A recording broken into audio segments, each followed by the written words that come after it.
Hey everybody, Tony D and Little Joan here with a hot take. Um, it's a tale of two professors. And by the way, check out my new shirt. Boy, did I call it or what? This is from We Are Change. That's George Orwell there. That's pretty funny. Um, tale of two professors. One, an economics professor who says right state won't let him open class critical of Marxism to all students. Prof says he wants to counter dumb criticisms of capitalism. Basically, in a nutshell, this college professor, who I don't have a picture of, I think there was a picture of him on Breitbart. Um, he wants to teach, he already teaches. Um, his name's Osborne. Marxism: A History of Theory and Practice, and it's very critical of Marx, as well as it should be. Um, you know, as compared to capitalism, hello. But he wants to open it up to all students, but the college will only let honors kids take the course. So they're limiting the student body that can access the course. Meanwhile, of course, they have tons of classes where capitalism gets criticized over and over again, and Marxism is good, and blah, blah, blah. I mean, you know. Some quotes. I first talk about Marxist economics, where it comes from. I go country by country to talk about the disasters in economics and crimes against humanity, Osborne said. Maybe it was a mistake to make my syllabus so honest. Fundamentally, what I want is my academic freedom to be respected. Um, so, as always, our colleges are rife now with commies, Marxists, socialists, and they are so weak they can't even defend Marxism anymore. At least back in the 80s when I was in college, people had the guts to defend themselves. They'd say, oh, I'll defend Marx, I'll defend communism, I'll defend socialism. You know, half the time they'd be okay in an argument because most people, economics is a tough thing to understand. I certainly wouldn't have understood it or been able to argue it back in the 80s when I was a college student. You know, which is part of the problem. But this one-sided view of everything. Oh, capitalism bad, Marxism good. I mean, it's ridiculous. And that's not even, all the ideologies relating to economics. There are more than that. A lot of them aren't very good, but there's other things, other elements you can inject here. These people are dogmatic and scary. And this is why I say they're weak. Here's the other professor. White professor busted posing online as bisexual American Indian with beer virus. No lie. This is from Breitbart. Beth Ann McLaughlin, a middle-aged white woman and leftist Me Too warrior, spent years on Twitter posing as a bisexual American Indian woman. McLaughlin, a former assistant professor at neurology at Vanderbilt University, became a heroine in the Me Too circles in 2018 after co-funding a group called Me Too STEM, a now defunct website dedicated to women claiming to have been sexually harassed in their science, technology, and engineering and math professors. According to various news reports, most of the claims were posted anonymously.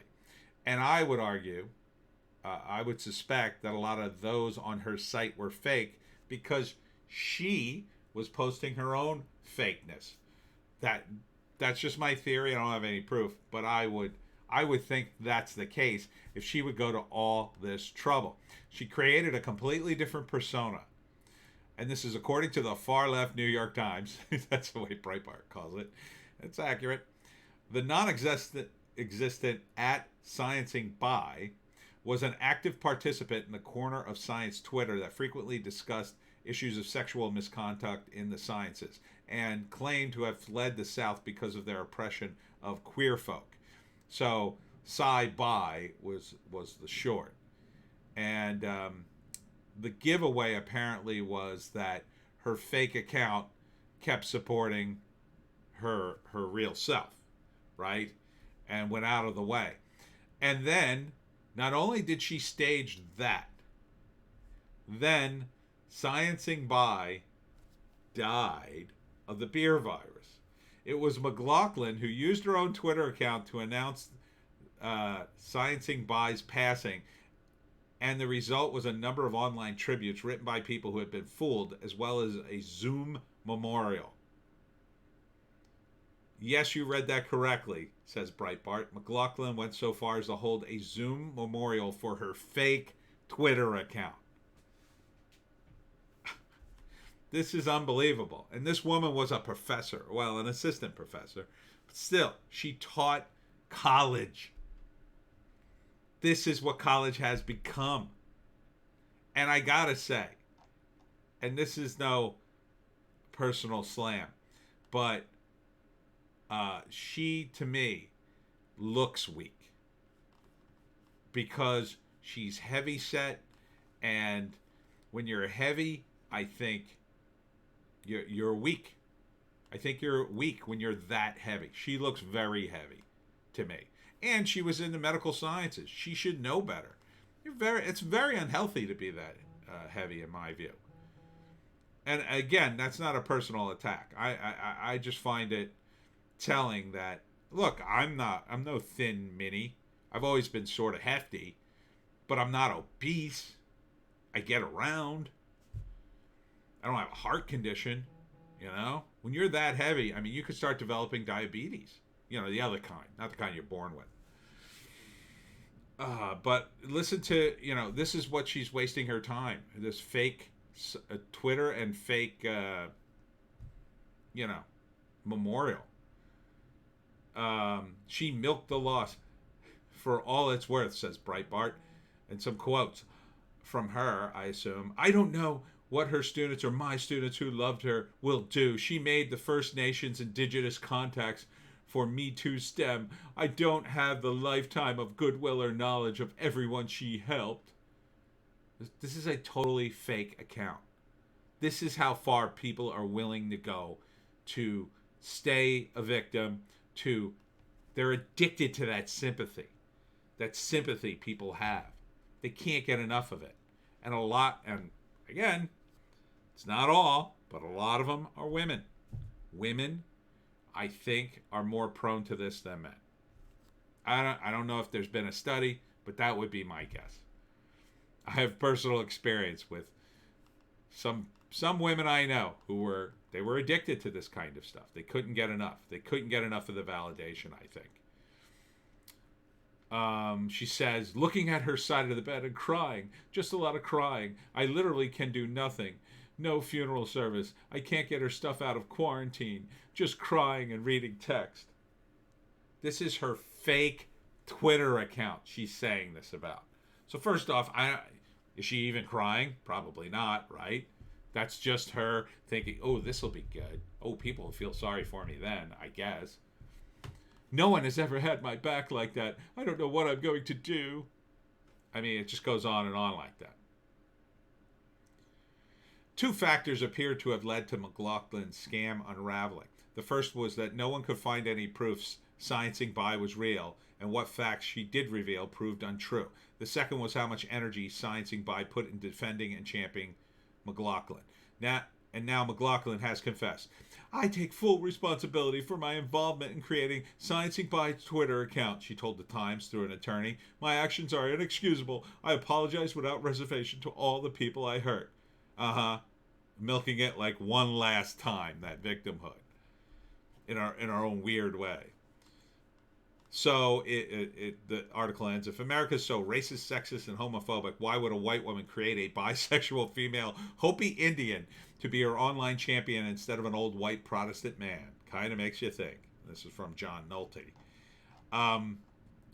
So this woman who made this fake Twitter account wasted God knows how much time of people's time just to absorb that.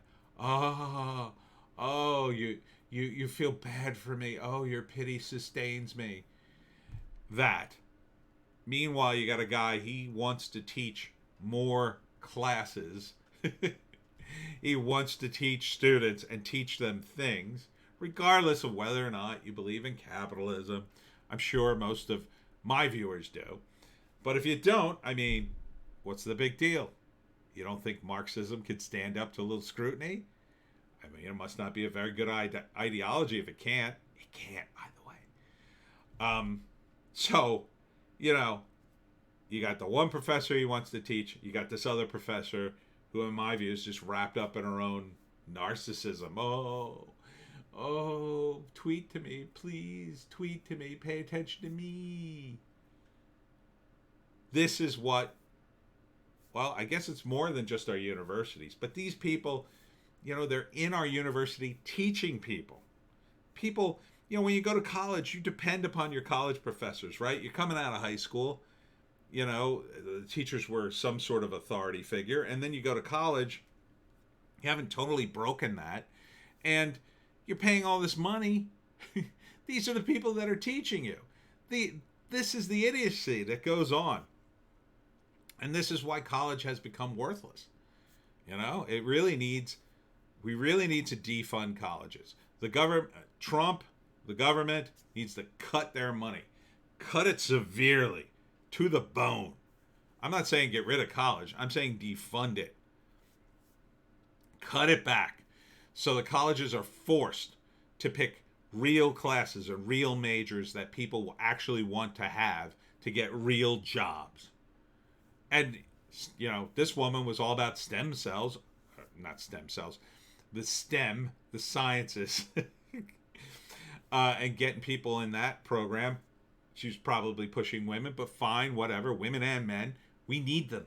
We need them desperately. We need people. We need engineers and scientists again. We've farmed that all out, and now we're gonna be screwed. We're gonna be screwed. We got too many guys like me making videos.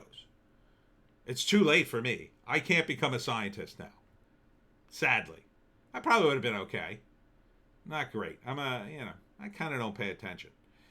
But, you know, for the future, we need this stuff, and we forgot. We forgot. So it's time to clean up the colleges. Defund college.